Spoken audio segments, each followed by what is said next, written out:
Hey Vala, or Val, how do you pronounce your name? Val Strakuga? Val Strakuga. Is that right?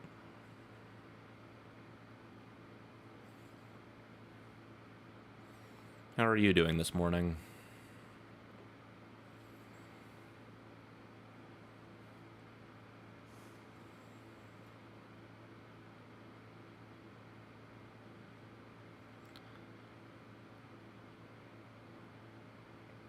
Okay.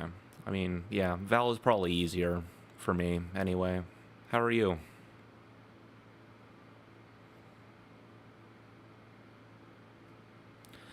I'm okay. Just enjoying my morning coffee and wanted to try out. I've been wanting to do a live stream for a while now. Like many other things in my YouTube career, I've been inspired by Thomas J. McClure's videos, and I've been really inspired by his live streams, just hanging out with people. And I thought I would give it a try because I just put up my 1 year recap video of my first full year on YouTube, and I think I was showing it to a couple of my friends, and one of the bits of feedback that I got from them was that I should try to be a little more human in my videos, and I thought that doing live streams might be a good way to show that. That's awesome. I love the Pure. Did you ever watch my video on it, or Pure is definitely one of my favorite IEMs to this day still. Um, I need to dig it. I think it's one of my one of the IEMs that I wear to bed. I'm not Since I've got you on the line, what exactly about my videos makes you think that I'm AI? Like, is it the tone of, is it the monotonous vocal delivery, or is it something else?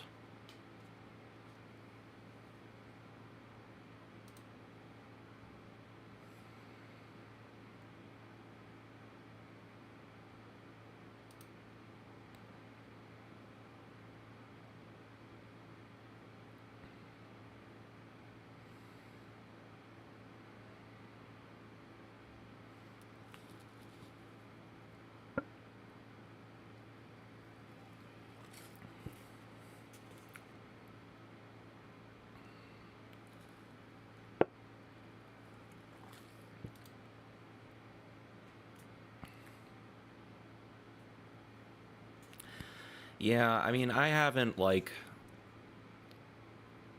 thought of using. I'll be honest, when I first started doing YouTube, I thought about staying off of camera entirely. I thought that I thought that I don't know.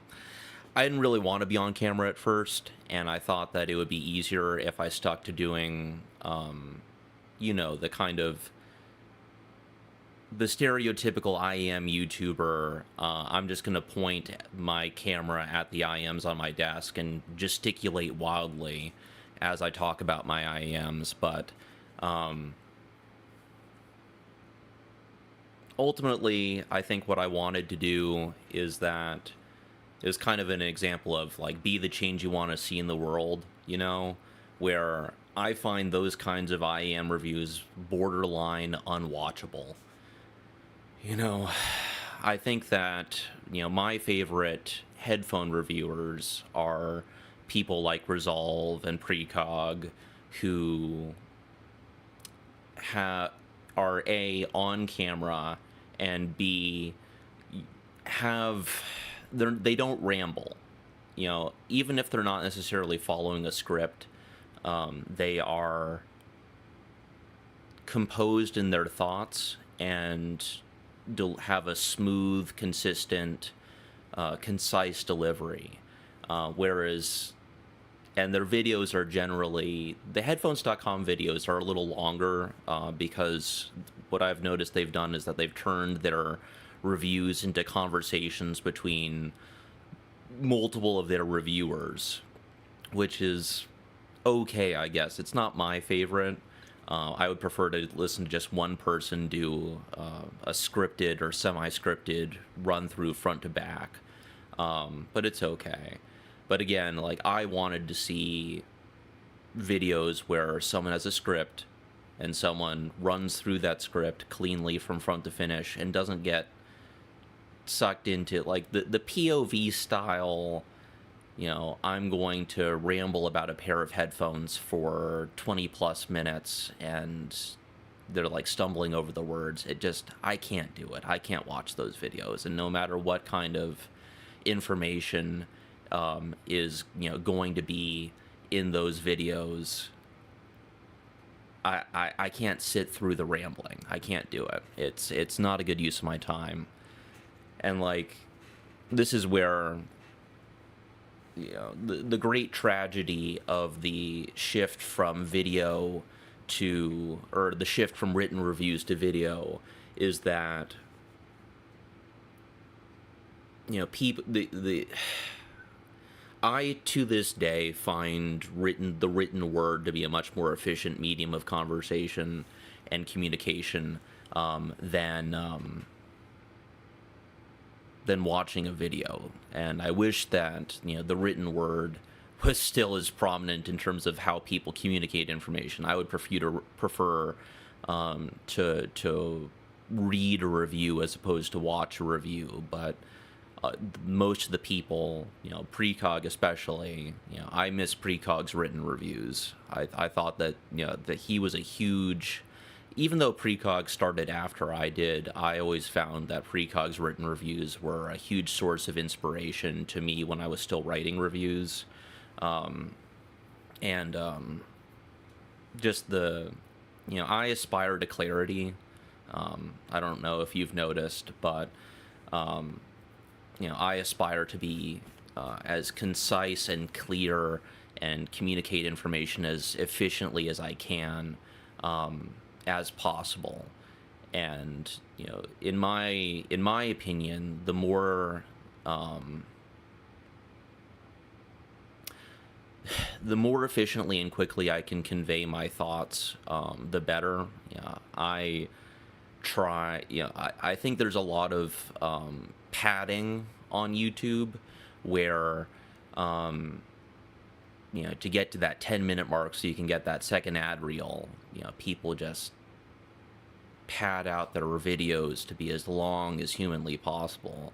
And I don't have time for it. I don't have, it would make my, like, I don't know how I would go about padding out my videos to contain more fluff than they contain for the purpose of like extending the video to be 10 plus minutes or 15 plus minutes or 20 plus minutes. I just couldn't do it. I don't even know how I would start. It would feel unnatural to me. Yeah, as far as listening to reviews, I think that's a strength of the headphones.com channel. I think that, Resolve in particular has a very radio-friendly voice, and maybe that's just me, but, the headphones.com stuff is a video that I definitely can, listen to in the background. And they're not, apart from the graphs, you don't have to pay necessarily that much attention to what's happening, on screen. So you can definitely just sort of kick back and listen to the review, and absorb the information that way. What games do you play?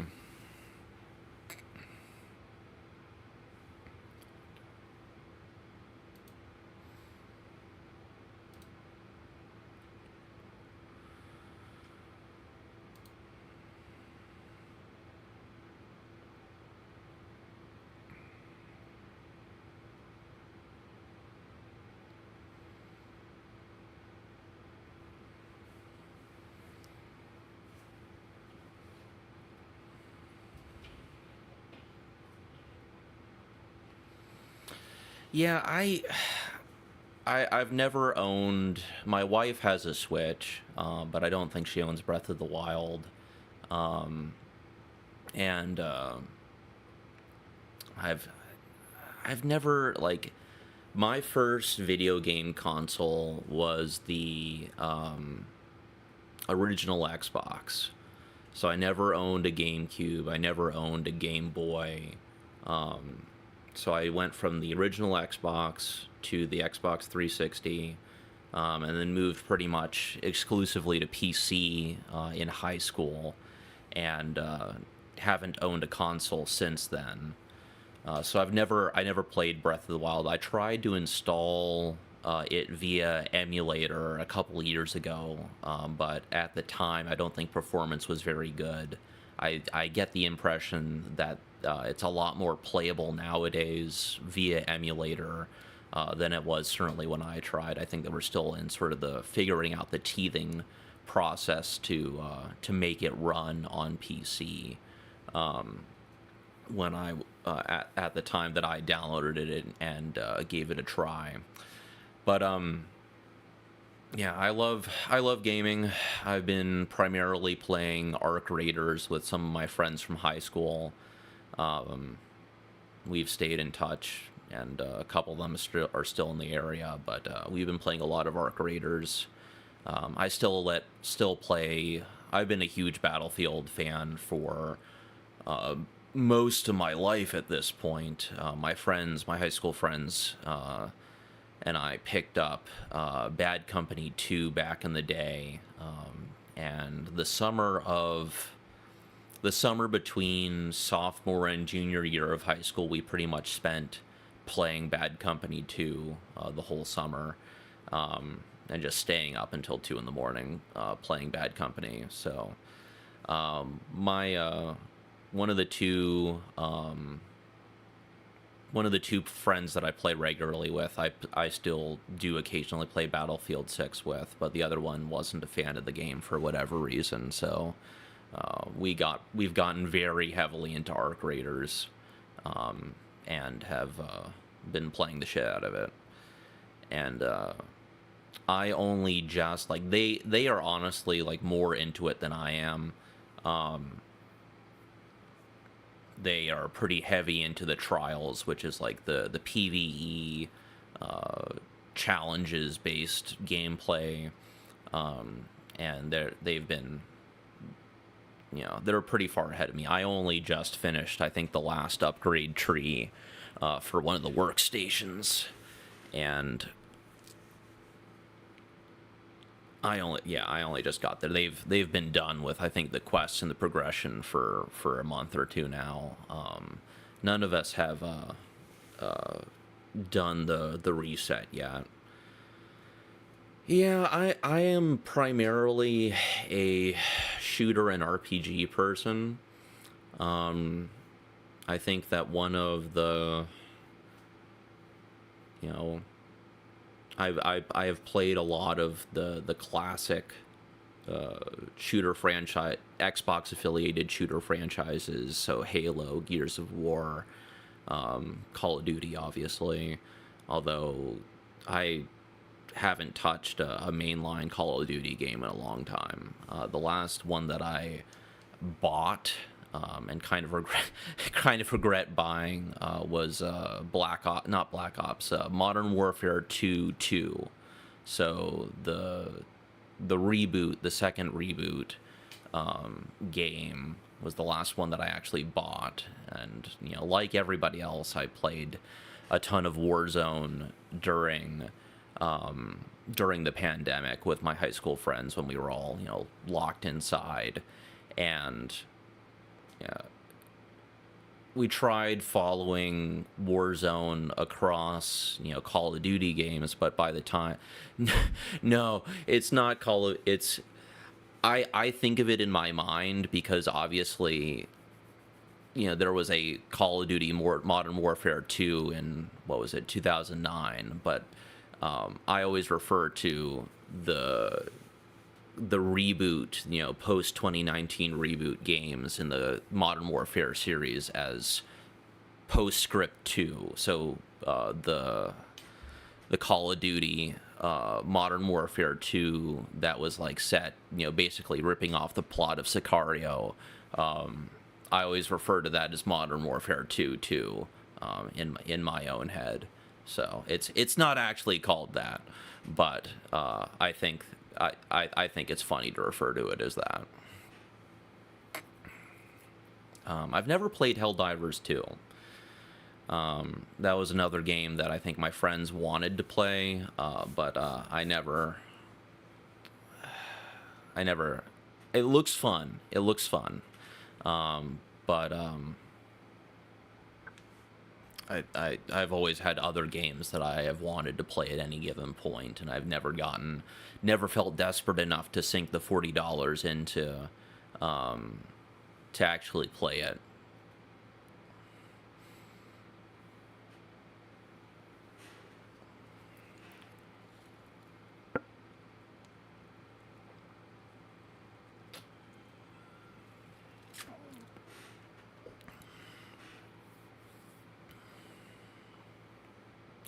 That's another franchise that I've never touched. One of the friends that I played Arc Raiders with, was very heavily into Monster Hunter for a while. I think actually both of the friends that I play with played a good bit of that, but that's not a franchise that I've ever touched. I wanted to. God, what was the? There's a very, I don't know if it's a similar franchise, but it's another not JRPG adjacent game, that had a lot of performance issues coming out, when it came out, oh man, what is it called? It was a sequel to a game that came out probably about 10 years ago, that was kind of a cult classic that I picked up, and played a little bit of, where it's... Oh, I'm going to have to look this up. Hold on. I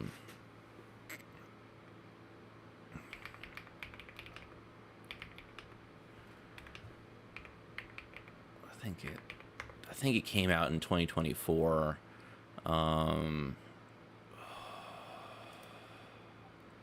going to kick myself when I...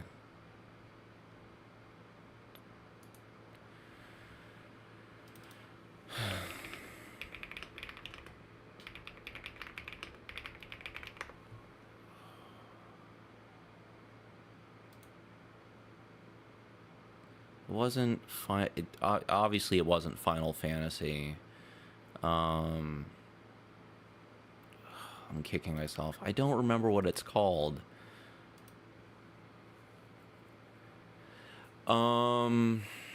As far as the stream camera, so I have the stream camera set up like this because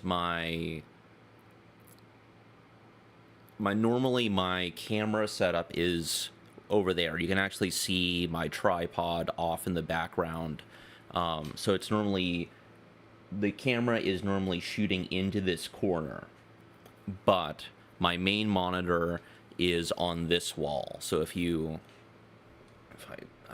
this might disconnect the stream, but if you look there, this wall is the wall that the main computer monitor is set up against.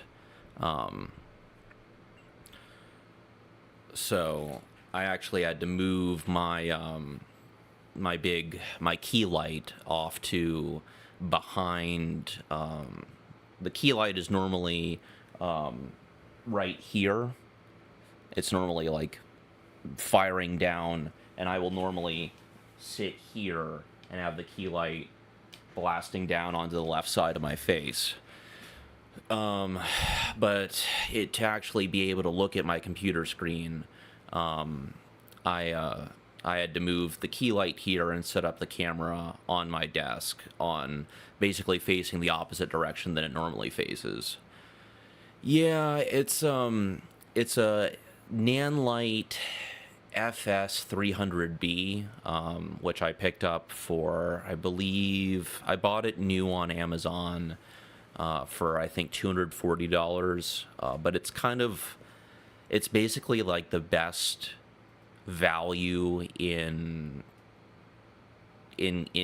COB lights. Like, I don't think you can get, unless maybe like GVM has like a light that, or maybe newer have lights that are 300 watts that are probably close in price. But as far as like a name brand fixture, the FS300B is basically the most power you can get for that price.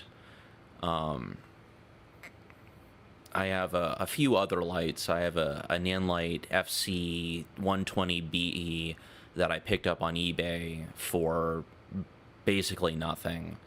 The only thing that's annoying about that is that it doesn't use a standard size bow and mount fixture, so you have to use an adapter, which is a little bit annoying. And then I also have a Zhiyun X20 RGB, I believe is what it's called. It's the tiny RGB square light that I use as an accent light in my videos. Here's the dirty secret about the lighting setup in my videos is that you probably know that my desktop background is orange, and the right side of my face is actually being lit by the Zhiyun RGB light that I'm using the second monitor background to motivate the orange cast. So it's not actually coming from the computer monitor. That is actually a light that's creating that effect. As far as background music, I've thought about it. It's probably worth a try. I don't know how I feel about it, honestly. It would need to be something like very low key. A lot of people use like lo-fi hip hop type music as their background music. But I almost worry it would be distracting. I'm so sorry. I'm so sorry for shattering the illusion. But you learn something every day when you watch the stream. My secret is out. Yeah, I mean, maybe I'll try that on my next review. Is adding some background music. Maybe just something low key and casual to add a little. I mean, that's sort of the thing, though, is that I'm not sure that I want my videos to be any higher energy than they are. But maybe that's what they need. Maybe they need some music to just raise the energy level a little bit. Something that like I aspire to is I got a comment, probably pretty early on in my YouTube career, that they just wanted to chill out and listen to someone nerd out about headphones, and like that's the energy level that I aspire to is to be a reviewer that you can just relax and listen to me talk about the minutia of headphone tuning or whatever it is that I'm talking about, and not like the yelling and like I am not here to convey excitement. I'm here to convey information. I'm here to help give my honest, grounded perspective on products, and give you the best information that you can have to make a buying decision. I don't think of myself, and maybe this is a mistake, I don't think of myself as entertainment. And I think that maybe that's a holdover from, an earlier style, an earlier time of, pseudo influencer marketing. Is that, I've never really, when I tell friends or acquaintances about what I do, with this whole reviewing thing, it's, to me, it's reviews. Like, I'm a reviewer, and they're like, oh, so you're like a headphone influencer. And I'm like, I guess. Sure. Let me. I definitely would be interested. If you have some suggestions, I would definitely be interested. But if yeah, I mean, I want to be a reliable and honest source of information, and thinking of myself as an influencer or a personality is not necessarily how I think of myself and like this whole YouTube thing. And I get, maybe that's a mistake. Maybe to take this all to the next level, I need to start thinking about myself as a personality, and how to get to that, how to. And I think this is sort of what my friend was alluding to, is this idea of leaning more into the things that make me me, and exaggerating those, to get to convey who I am on camera, and like emphasize that. But anyway, that's a long and roundabout way of saying that music is something that I've thought about adding to my videos, but haven't gotten around to actually, incorporating yet. But if you can find a link, I'll look for it myself too. But if you can find a link, at the very least, I can try adding it to my next review, and we can see how that goes. I need to. I don't know what my next review is going to be quite yet. I've gotten a few. I got sent the SoundPeats H3, which is a TWS, to review. So I have that. I have that here, and I've been listening to this a little bit.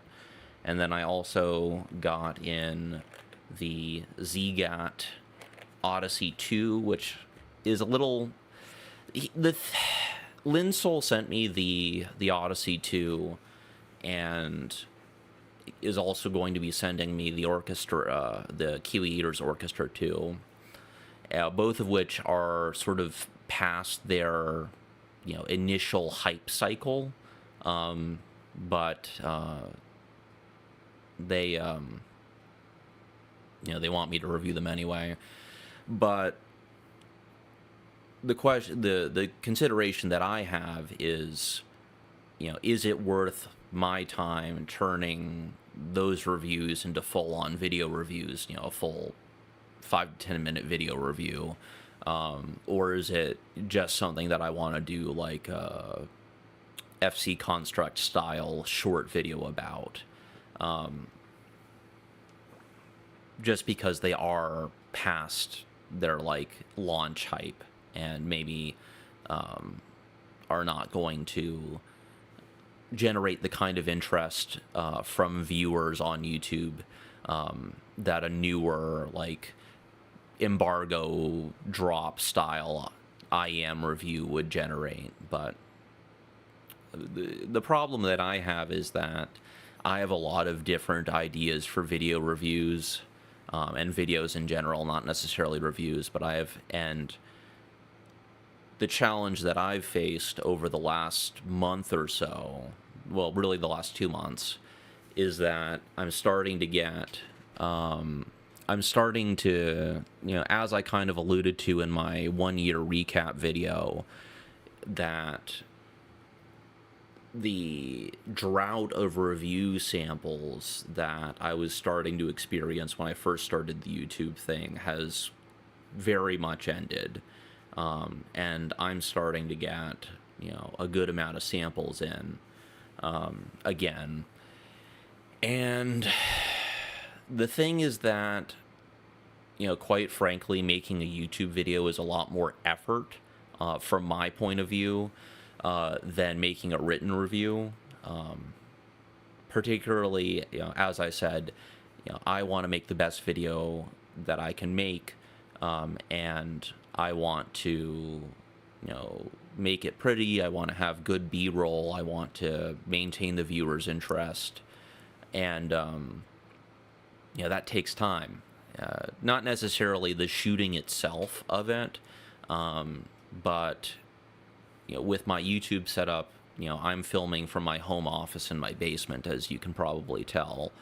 But particularly getting the top-down shots, which I really like to have, of my desk setup, is, I have to set up a C-stand overhanging my desk, and have the camera attached to the C-stand on like a mini tripod ball head, firing down at my desk. And then I also have to have a essentially tube light fixture overhanging my desk, to make sure that the lighting is good. So just setting that setup up takes a good amount of time, and I find that that's like the primary source of friction when it comes to writing reviews. I've debated like moving my studio into my garage just so I can keep things set up, to make the friction of starting a review a little bit less, but I have not gotten around to that yet, and every time I think about doing that, I get my garage is probably a spider nest at this point. It's not somewhere I go into very often, so that's always discouraging me from just sticking in my basement for these reviews. But anyway, as for talking about so my thing when it comes to reviewing multiple IEMs in one video is that I would want them to be thematically related. I would find, and I've done this in the past where I've had, I think I did a review of the Moondrop Mocha and the Moondrop Golden Ages as one video, where I was comparing the two of them. But there's like a clear linkage between those two IEMs where they're both having... they were both TWSs from Moondrop. So there was a very clear linkage, and I felt like it was natural to have the two videos, or the two reviews, in that one video. Whereas, if there's not that clear linkage, I don't necessarily want to do, like... And I have done this before when I was doing my written reviews, where I would, at the end of the year, I would do, like, my worst IEMs of X year article, where that was the linkage, is that the stuff that didn't make it into my initial, my standalone reviews, where it was either meh or boring or bad, I would do an end year roundup of, the stinkers. And that was how I made it enjoyable to even review those IEMs in the first place, was assembling them into a worst of the year roundup.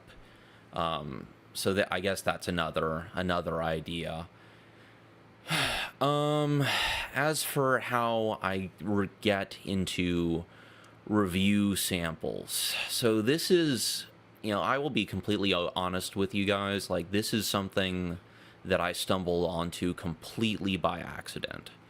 I started reviewing IEMs, as I've said before a couple times on camera, I started reviewing IEMs at the end of 2015, because I had picked up, I don't know even how I found it, but I got the KZATE on Amazon at some point in 2015. And at some point after finding that IEM, I discovered HeadFi and was exposed to the idea of headphone reviews from a HeadFi perspective. And I wrote my first review of the KZATE on HeadFi. And then there was, I think, it might have been a sponsor, it might have just been, a manufacturer, but the manufacturer of another IEM had started a thread saying, hey, we're looking for reviewers for our new IEM. Leave your info in the thread and some examples of your previous reviews, and maybe we'll send you a review sample. So I replied to that thread and, got sent a pair of that IEM to review. And, it just kept going. And eventually it became self-sustaining. I eventually got as Super Review was kind of alluding to, once you start doing it, and the way it always starts is that, or in my experience, the way it starts is you start by reviewing the things that you already have. You start, just start writing reviews of what you already own, and chances are somebody is going to reach out to you. Somebody is going to reach out to you and start sending you stuff, because the industry is always looking for fresh sources of perspective and, frankly, validation for other prospective purchasers. And the best way, frankly, the best way to do that is to keep, bringing fresh meat into the reviewing space who don't necessarily have the most critical ears. So it's a little bit cynical on their part, to be perfectly honest with you. But the upside is that if you're interested in reviewing IEMs, especially, it is not that hard of a thing or a space to break into. So just start reviewing, what you already have. Chances are someone will reach out. As Super Review said, if it doesn't work out, or if no one reaches out to you on their own, once you develop sort of a body of work reviewing IEMs, you can then approach manufacturers and retailers directly and say, hey, I've reviewed X, Y, and Z. You have this new product that is coming out that I'm very interested in. Can you send me a review? A review unit. And there's sort of a halfway mark to that. There's a halfway point where you say, hey, I'm interested in reviewing XYZ IEM. Can you give me a review discount?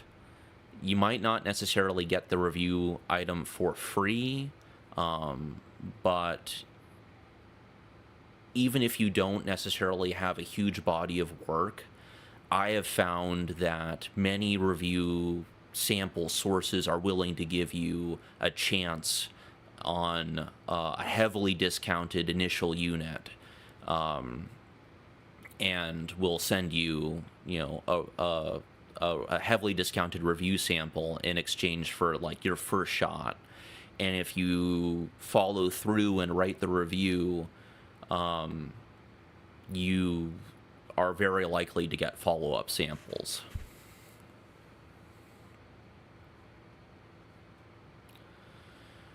Yeah, I mean, I have found, as far as what is, I think that the Truthier Pure is probably a mainstream enough IEM that you probably could get, that it probably would be worthwhile doing a review of it to maybe get some traction.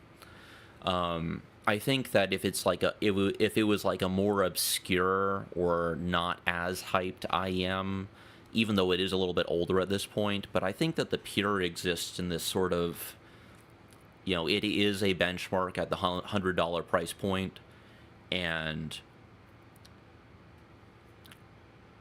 I think that there's enough viewer interest because it exists in that sort of benchmark status where it's one of the default recommendations at $100. I would say that it is something that would be worth reviewing, and there you would stand a good chance of actually getting some interest in that video. Let me think. Yeah, and there's definitely a very strong alignment between IEMs and gaming, and I think that gaming-focused IEM reviews are always going to have, a built-in audience. So I think that's there's definitely some crossover there as far as the pure specifically in IEMs for gaming. Yeah, and I this is maybe where I differ from a lot of the headfi zeitgeist is that I have always been someone who is not necessarily recommending the latest IEM. Certain IEMs are benchmarks at a certain price point for a reason, and it's harder than people think to kick them out of that spots. I mean, I think that the Hexa and the Pure, which are effectively sibling IEMs, I think they're going to be benchmarks at that price point for probably years to come. I'm wrong about that, but the Hexa was my default recommendation as a neutral IEM for 3 years at the $100 price point. And I definitely heard other IEMs at the $100 price point after reviewing the Hexa, and it just they did not displace it. So I think that, an IEM like the Pure is definitely going to enjoy some staying power. And, as far as things sounding diminishing returns is definitely real. But also, and, this is, again, my perspective seemed to be a little bit different than a lot of people's, whereas I think the Pure for me, like I said in my review of that IEM,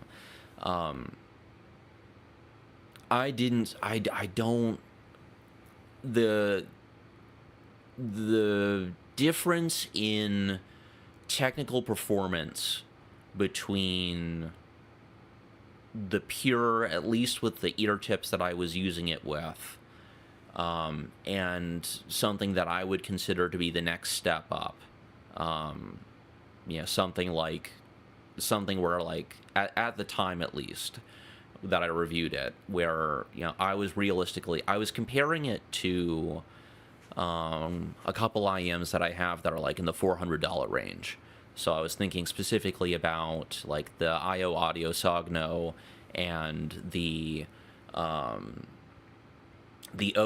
Dunu Vulcan were sort of the two IEMs that I was thinking of when I was comparing, when I was thinking about the Pure. And honestly, with the ear tips that I was using it with, I thought that the Pure was just as good in terms of technical performance as those two IEMs. Was it as good as the IO Audio Volare or the S8? No, absolutely not. But having that sort of internal benchmark of IEMs at this price point have a technical performance that is this, and IEMs at this price point have a technical performance of this. Tuning wise, I saw nothing wrong. For me, good is a range.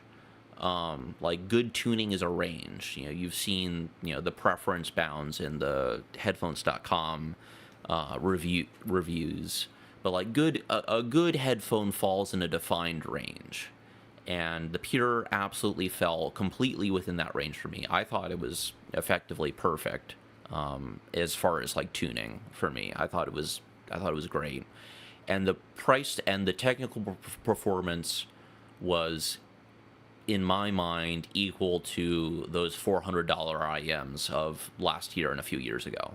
So I thought it was I didn't see the point in spending more than the Pure, unless you're willing to jump to an IEM above $500 to get that, like, basically, like, to get good EST treble implementation. So I can hear somehow, despite attending hundreds, well, at least dozens, if not hundreds, of metal concerts in my youth, in high school, and standing, right next to a blasting PA with no ear protection, I can still hear above 19 kilohertz. And I don't know how my hearing has survived to the degree that it has. So I think that, and I would say, this is just me spitballing, but I think that, like, extreme upper treble extension, as far as your ability to hear things, is mostly useful in terms of really being able to appreciate technical performance at, like, a high level, and being able to differentiate in terms of technical performance between higher end IEMs. I think that if, like, you're talking about like more budget IEMs, I think most of the differentiators are in terms of, like, the bass tuning, especially below, I would say, 14 kilohertz is where most of the tuning differences are going to be. If that, maybe even, like, below 10, below 6 kilohertz. So not having, super extended high frequency hearing is not going to make or break your ability to appreciate IEMs and, the differences between them in most cases. And, I'm someone who, I've heard very expensive IEMs. I've heard Annihilator 2023, I've heard Storm, I've heard some of the Mest IEMs. And for me, I have not been able to justify spending more than, what was it? I got the Moondrop S8 with a little bit of a review sample discount, so I think I got it from Hi-Fi Go. I got a review sample on from Hi-Fi Go for like $500 at the time, when it was still a $700 IEM, and I've not been able to justify spending more than that on an IEM at all. Even though I've heard these, $2,000-$3,000 IEMs, I can't justify the price gap to get that 5% better technical performance. Thank you, Mark. I really appreciate that. I'm surprised too, but frankly, I started the whole YouTube thing late. I think that has a lot to do with it. I think that I jumped too late into a very saturated space, and I'm still trying to break in, but I think that I really appreciate that feedback, and I hope to see you in New York in March.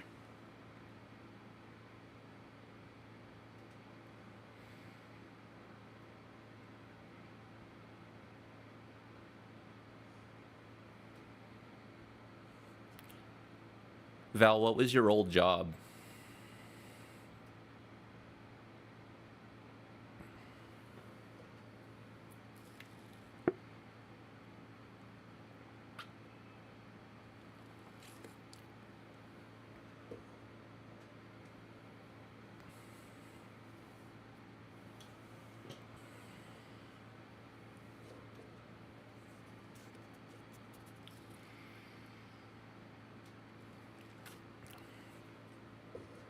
Oh, wow.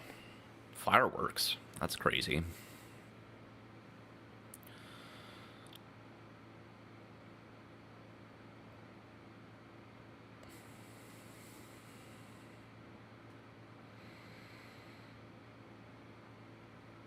That makes sense. Yeah,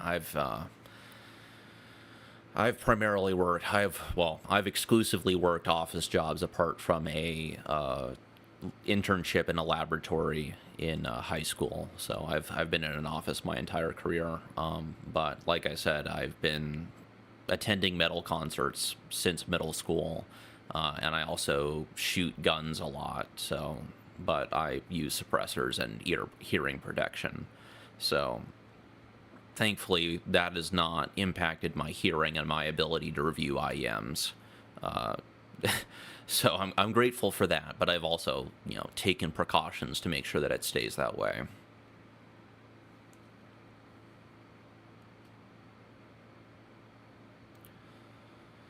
Hearing protection is very important.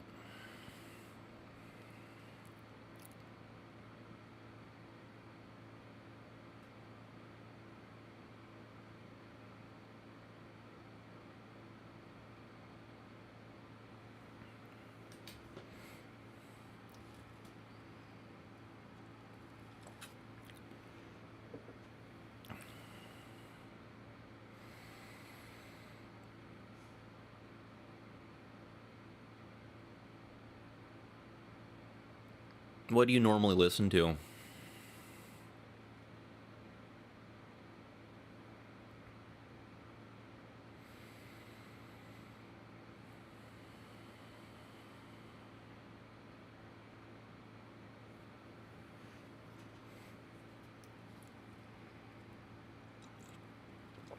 Yeah, I think my hearing is fairly well balanced between my two ears, but I would need to check.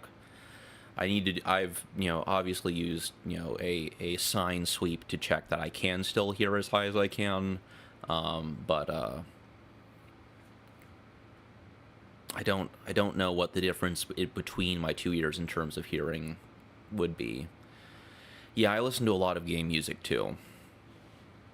I have I have a large soundtrack collection, very very large. Who's your favorite video game composer? I am extremely partial to Jeremy Soule.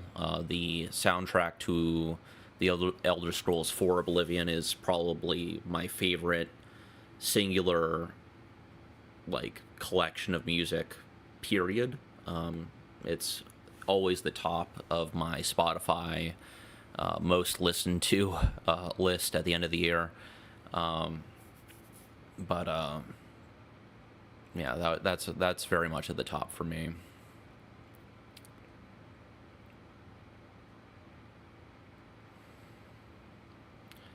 I'd say that number two is probably the Witcher 3 soundtrack.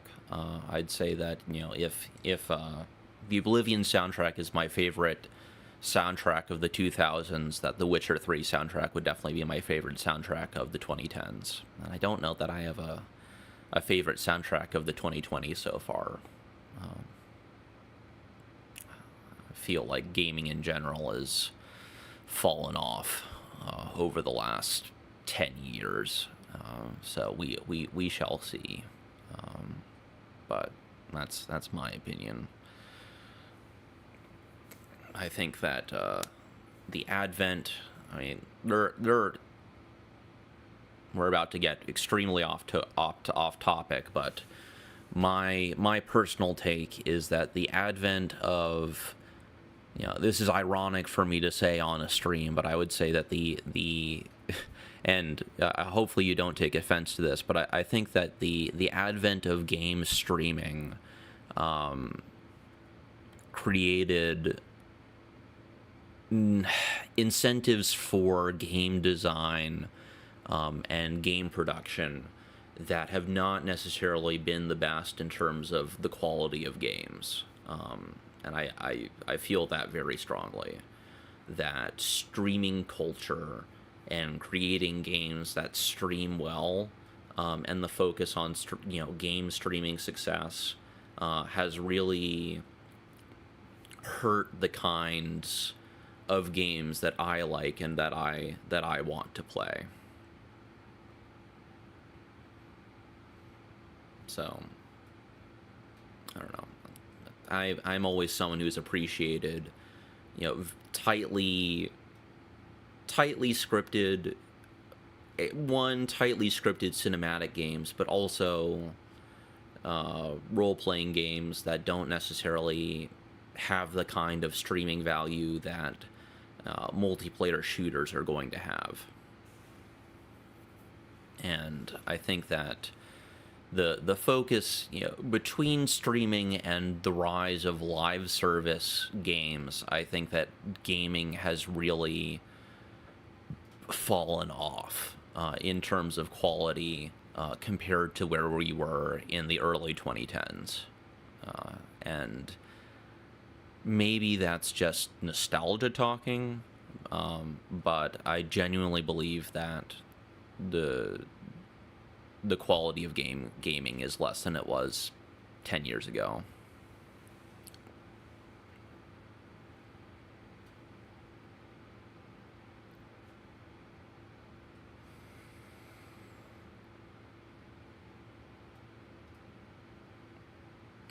Yeah, I don't think I would ever stream a video game. I don't know that. I don't know that, again, I don't know that that's something that I would want. I don't know that I really want my... I mean, I've talked about gaming in my videos and, obviously using headphones for gaming, but I don't necessarily think that gaming in and of itself is something I necessarily want my channel to be associated with. But maybe that's, again, maybe that's something that I should do. But again, that would be, yet another sort of audience breakage. I don't know if that's the right word, but that would be, yet another audience segmentation in terms of like what people are coming to the channel for. That makes sense.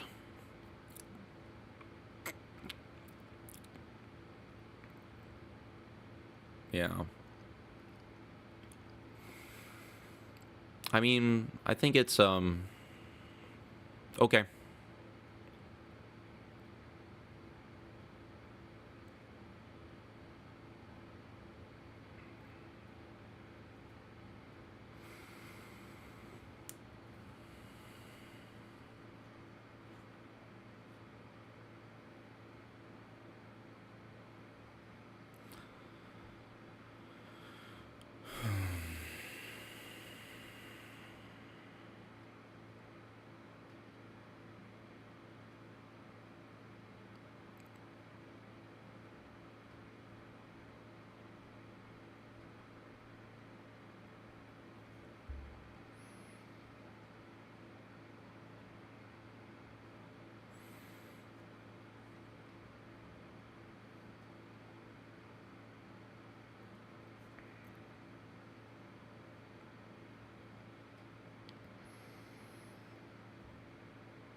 Yeah, I'm gonna wrap this up probably in 15 minutes or so. I have a couple. I have a couple review. I have a couple review items that I need to get started on. I have a couple scripts I need to start scripting. I have a lot of keyboards that I have been sent by. So fun fact. I don't know if you know this, but Linsol owns Epomaker, which I don't know if a lot of people realize. So I've been getting a lot of Epomaker keyboards in for review. I did one review of, I forget which keyboard it was, but the video didn't do great. So I've been sticking to doing written reviews of these other keyboards elsewhere on the internet, just to save myself the time, because putting together that keyboard review was pretty footage and B-roll intensive. But I'm currently reviewing the TH108 Pro. So I'm going to work on that script later today. And then, as I pointed to in the thumbnail for this live stream, I also have the ZGAT Odyssey 2 and the SoundPeats H3 that I need to work on the review scripts for. I haven't listened to the SoundPeats H3 enough to actually do the review of, but I feel I've been listening to the Odyssey 2 for pretty much every day for the last week or so, since I think it came in on Tuesday, and I like it a lot, and I think I'm going to I feel confident enough in my ability to hear and perceive what the IEM is like that I can probably put some samples in, or put some impressions together today on it, to record the review of it for pretty soon. I have a lens test that I will be putting up later in the week. I don't know. I mean, you seem like you are primarily more here for the IEM reviews, but I did a video a couple months ago called "Vintage Lenses Are Overrated," testing out the Yashica 50mm f1.7, and I was testing it on my Sony a6700, which is a crop sensor camera, and I got a couple comments basically saying that my impression from that challenge, that vintage lens challenge, was that the lens was not necessarily special enough in terms of the overall look to justify dealing with the inconvenience of manual focus. But I got a couple of comments saying that, oh, you're testing it on a crop sensor camera, so you really need to test it on full frame. And that was, that kept rattling around in my head. And one of my friends recently picked up a Lumix S9 to be her camera, which is a full frame sensor. And so I picked up another lens adapter to adapt CY mount to L mount, and I've been testing out I had been testing out the lens on her camera the past week or two, and I think it's a combination of two things. I think that, as some other people pointed out, having the vintage lenses are more useful, I think, for video than photography. I think and I don't know why that is necessarily. I think that for photography, I am definitely still in the camp that the sharpest and cleanest lenses I can get is what I want for photography. But for video, especially after doing this second round of testing with the S9 and this Yashica lens, I am more open to people's the prevailing wisdom on filmmaking YouTube, which is that modern clinical glass is overrated and or not overrated, but is something that is not necessarily the right choice for every occasion in every shooting situation. But I'll be putting that video, this second lens test, up the Friday of this week. I think is when I'm gonna put that one up, and that should give me time to throw together at least one review of one of these IEMs that I have over here. In terms of getting those together on time for keeping my weekly review cadence up. Photography is a lot of fun. I've been doing photography since high school, but I took photo 1 and photo 2 junior and senior year of high school. It was great talking to you, dude. I really appreciate you coming in and chatting, and I think I'm going to wrap this up pretty soon, too. But thank you so much, and enjoy gaming. Have a good one.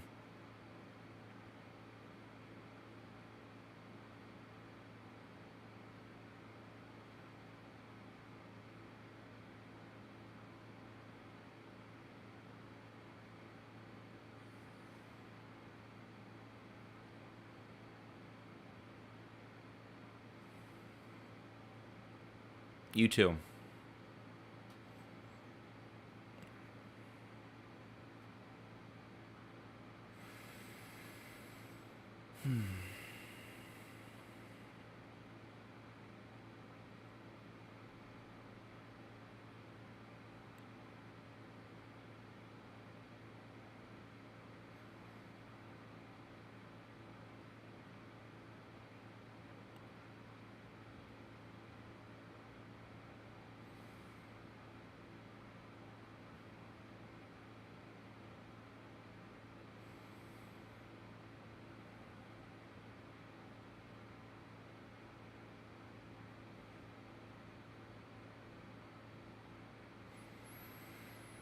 All right, it's almost 1:30 here, so like I said, I'm gonna sign off for the day. I do want to make these more regular. I enjoyed doing this today, so I think I'll probably try and stream again next weekend if I have time for at least an hour. But it was good being here. It was good chatting with Val and Super Review.